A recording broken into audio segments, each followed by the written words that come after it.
Welcome to Anchors Away, a podcast for boaters. As a marina owner and Freedom Boat Club franchise owner on Lake George, I get to see every day the joy that boating brings to people's lives.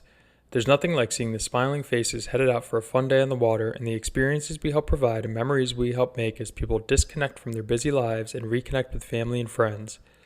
Our podcast features conversations with boating experts and industry leaders where we discuss things like how to get into boating, industry trends, boating destinations, tips, tricks, products, and more. From beginners to experienced boaters, we hope these conversations will inspire you to get on the water, spend more time on the water, and introduce others to the boating lifestyle.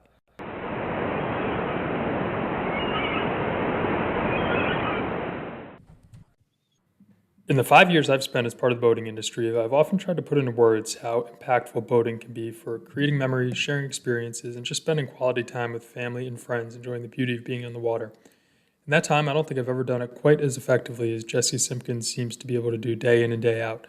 Jesse's the Director of Marketing for St. Croix Rods and was recently named the Chairman of the Board of the American Sportfishing Association.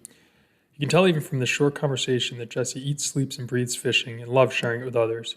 From conservation efforts to ensure strong fisheries to improving rod technology, making the experience more enjoyable, access to fishing is a major focus for Jesse in both his product and advocacy roles. We discussed Jesse's first fishing experiences on a farm pond, his evolution into the serious angler he is today, great products coming out of St. Croix and what goes into them, some of the important advocacy issues facing the boating industry around conservation specifically, and of course, his fishing boats. Enjoy.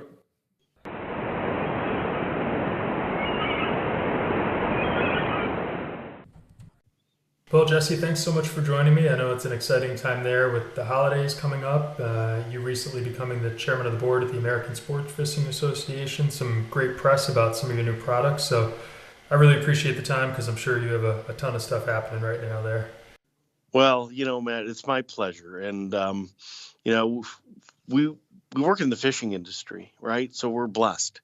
I get to do something that I have a passion for. I get to talk about products that I love and I love using during, I would say, my leisure time. So I call myself one of the fortunate few. And to have the ability to work with the American Sportfishing Association and chair their board is a culmination of, the 25 years I've put in the industry. And it's the least that I can do. I feel very fortunate, and if we can't give back to something that we have a passion for and trying to get more people into this sport, then we're just kind of here and not making a difference. And I never wanted to do that. I just always wanted to be thankful for being part of an industry that has given me so much joy. So where did your passion for the industry begin? Yeah, I've been fishing since I was 3 years old. We moved to a farm about 60 miles west of Chicago when I was 3 years old, and on this farm was a pond. And from pictures that I've seen and what I've been told, I was fortunate enough my father fished, both my grandfathers fished, so they loved it. And I watched them, and I guess I grabbed a stick and a piece of twine and a safety pin and went out and tried to catch bluegills with it. And it's just been part of my DNA from a very, very young age. I remember it's probably 30 years ago, before I ever got into the industry. I was interviewing for a position, and the VP had, said, "Jess, what do you want to do with your life?" And I said, "Honestly," and this guy didn't miss a beat. He goes, "No, lie to me." So I said, "Okay, fine." I wanted somebody to pay me to fish and hunt or to talk about fishing and hunting the rest of my life. And he looked at me with that same deadpan thing and said, "Good luck with that."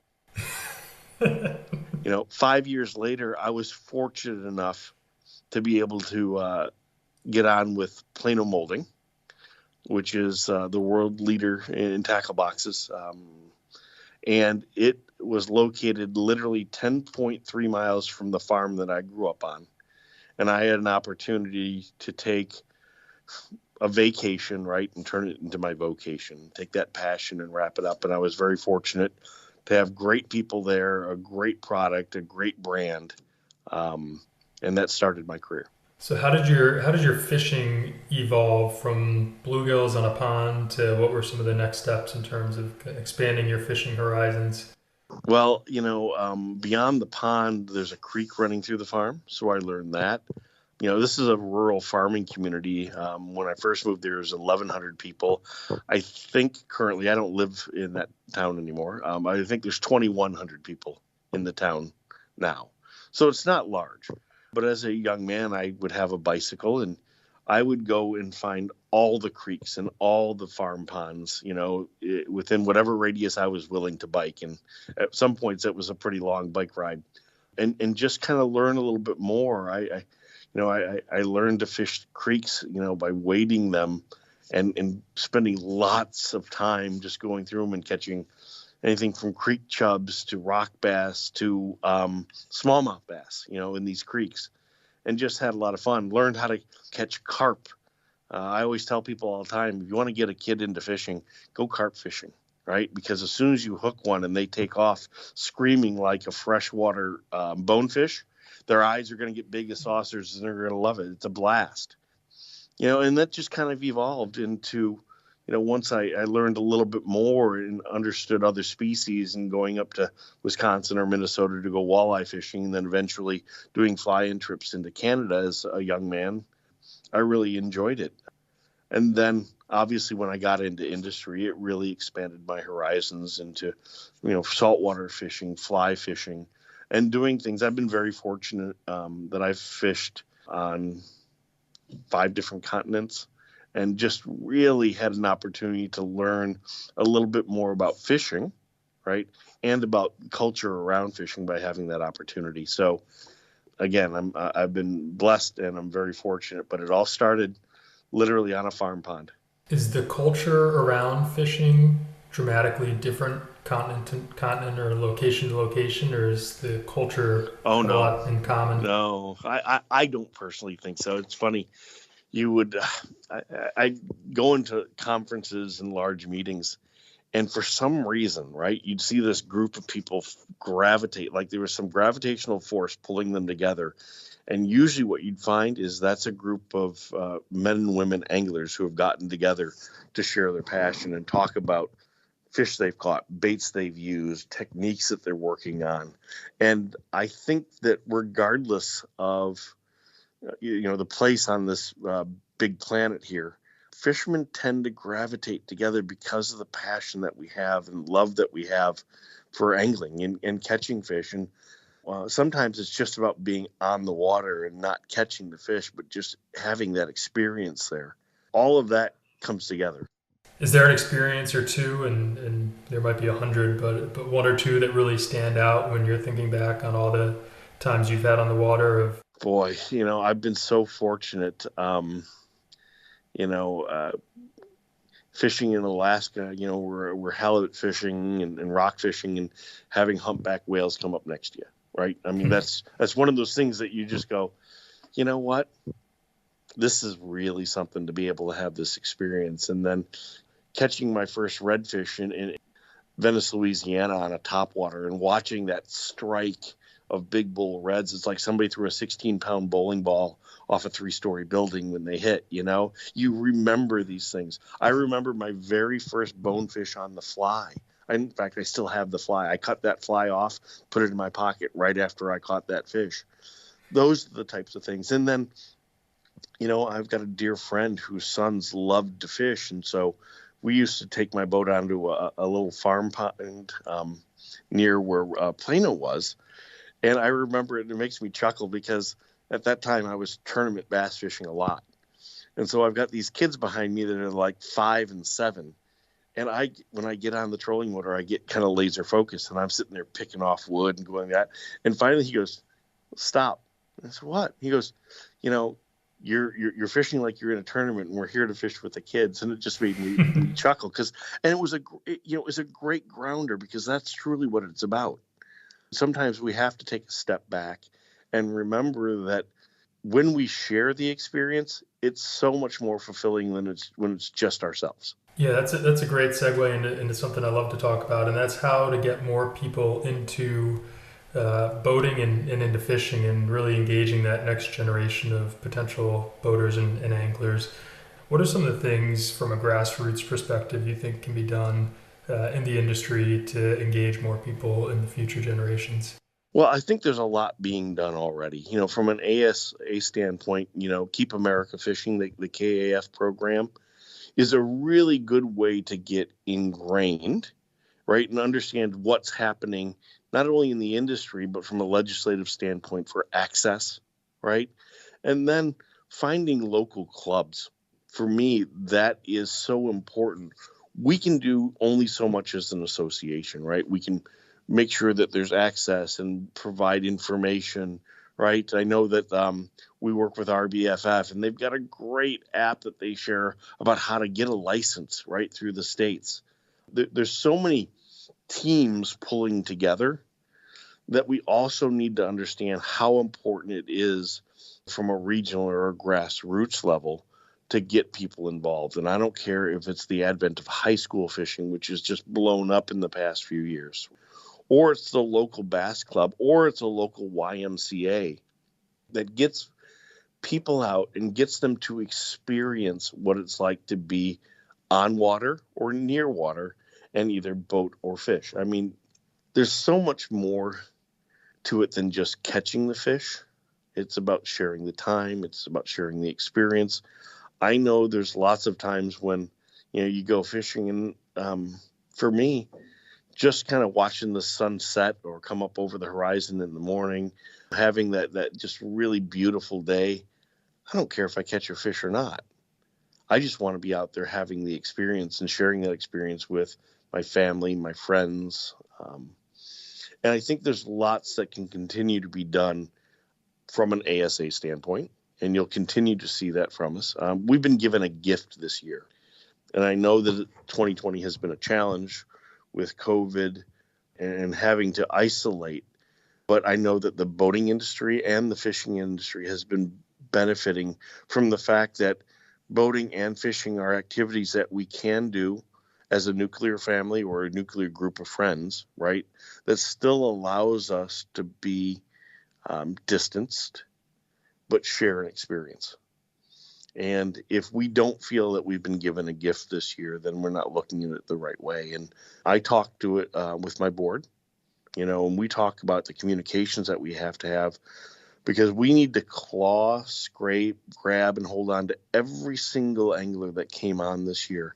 And that could be new anglers that are just being introduced into the sport, or it could be lapsed anglers that are coming back that, remember what it was like to have those experiences. And for me, that's what my charge is for the next 2 years as the chair, is to work with this board and make sure that we don't lose sight that we were given this gift, and we need to do everything to make them feel welcome, illustrate that they have access, and ensure that they have a good experience, regardless of whether they catch fish or not.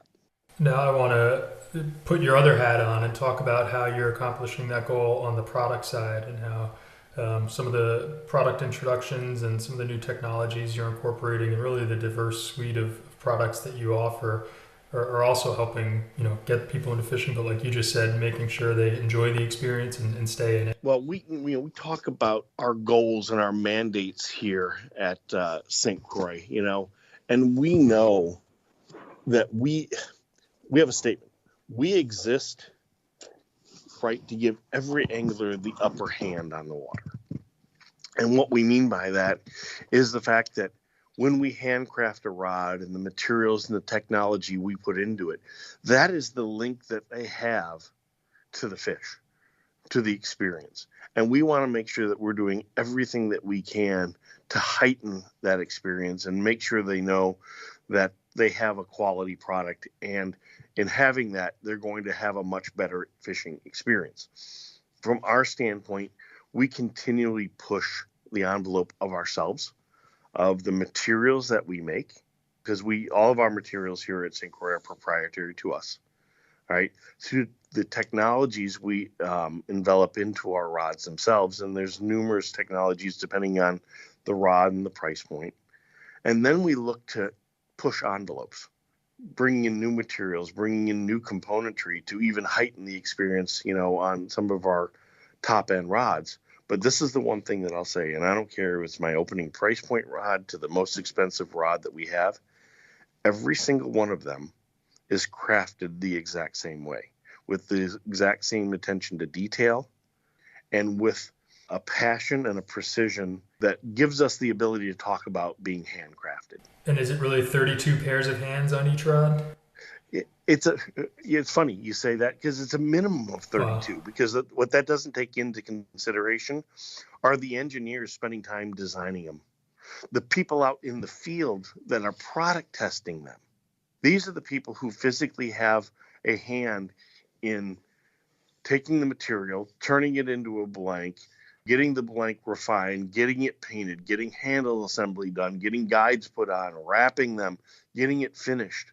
There's a minimum of 32 sets of hands that touch every single one of these rods.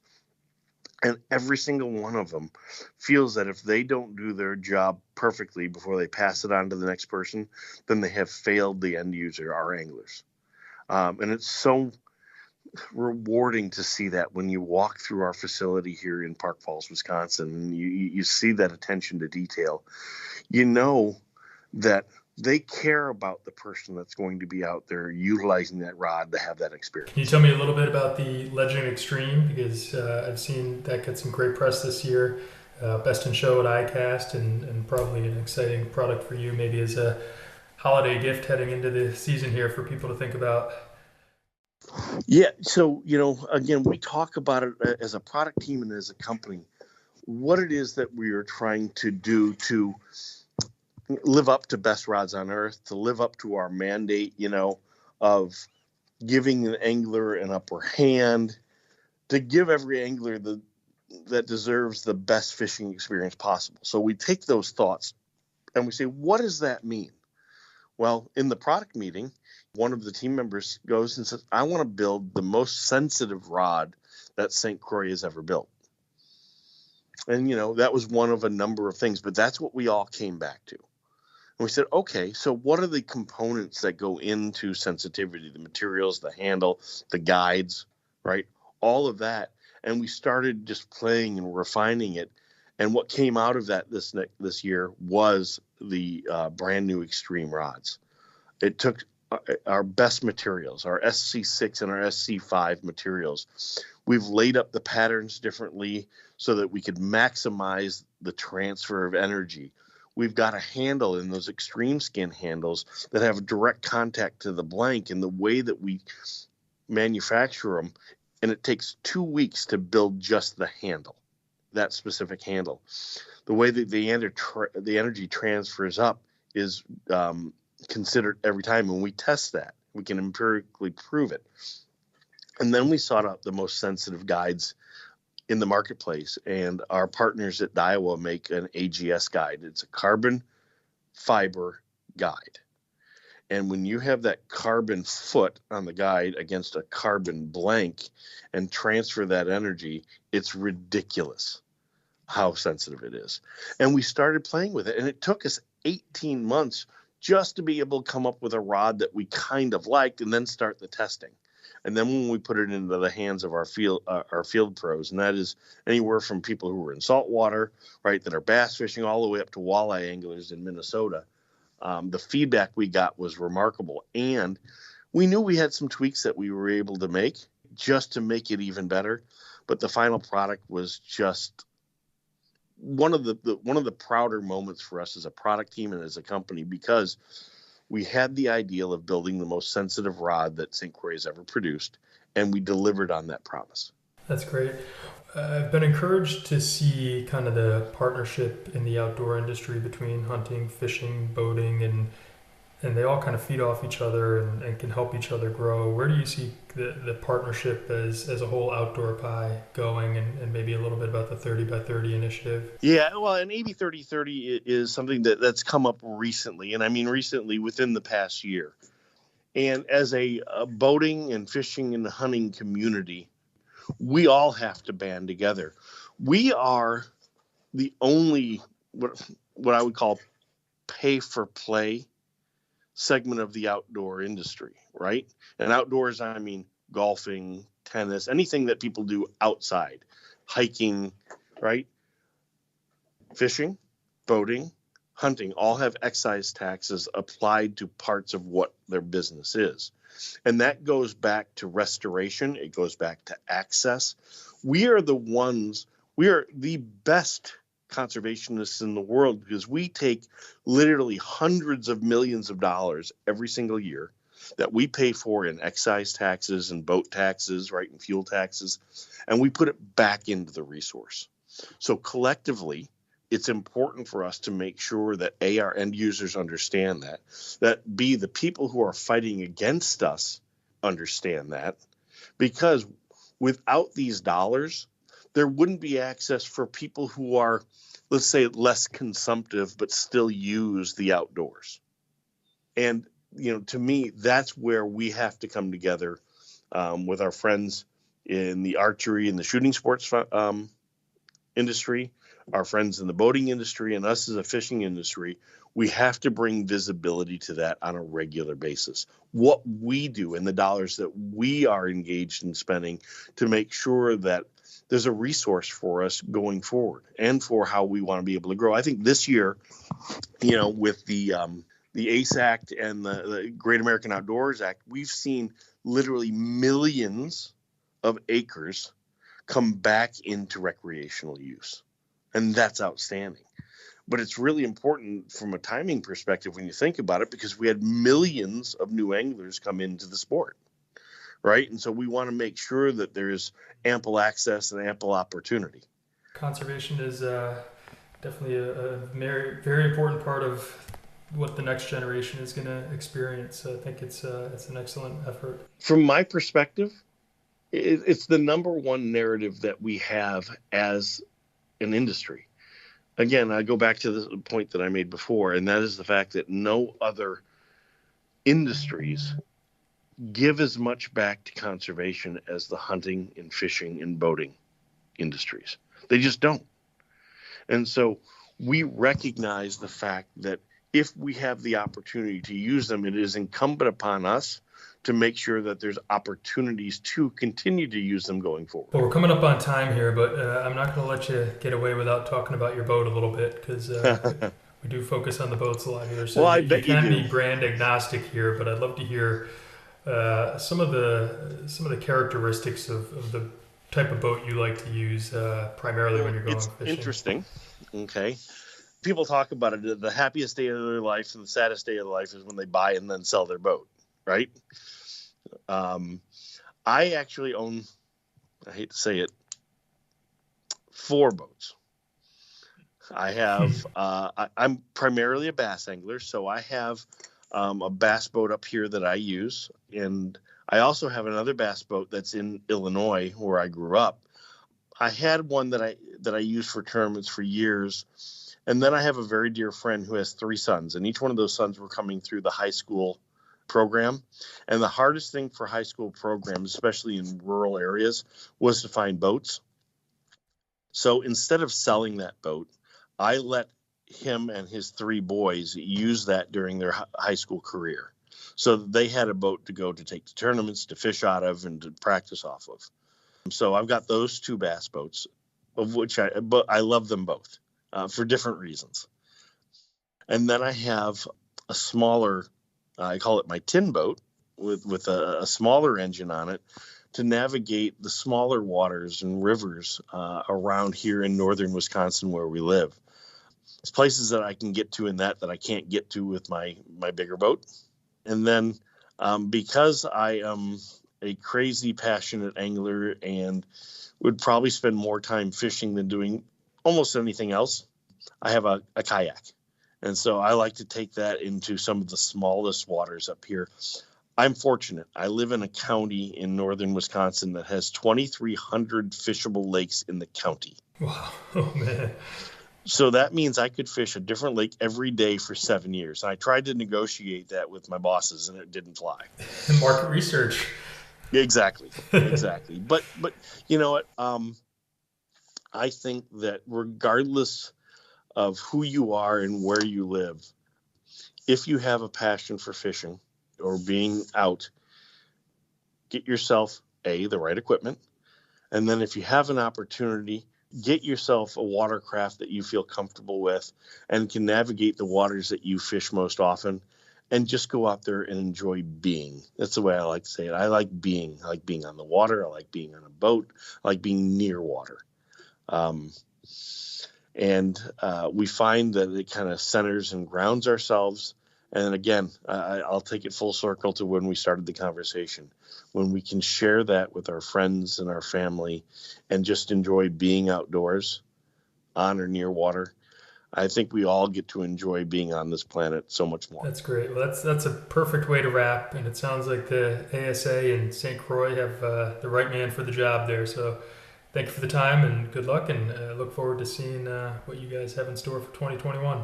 Thank you, Matt. You're very kind, and I really appreciate taking the time today.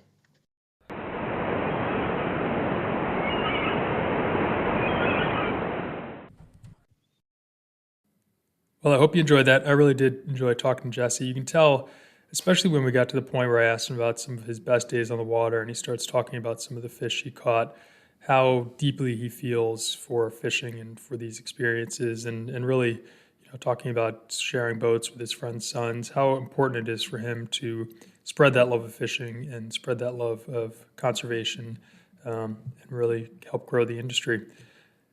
We're heading into ice fishing season here up north. I hope many of you are listening from warmer weather and still getting out on your boats and enjoying time out on the water. And until next time, happy boating.